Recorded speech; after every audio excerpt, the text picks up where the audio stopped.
ഇളനീർ കുടിക്കാൻ നല്ല സ്വാദാണ്, ആരോഗ്യത്തിന് നല്ലതും വളരെ പരിശുദ്ധവും.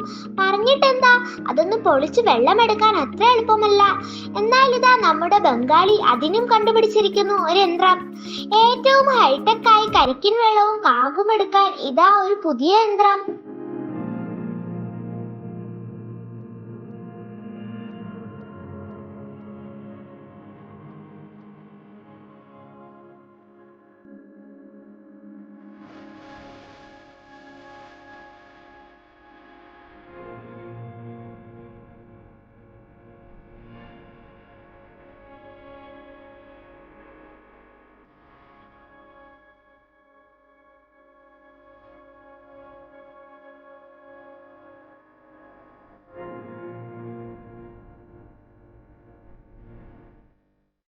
കൂടുതൽ വാർത്തകൾക്കും വിശേഷങ്ങൾക്കും ന്യൂസ് ലൈവ് TV സബ്സ്ക്രൈബ് ചെയ്യുക.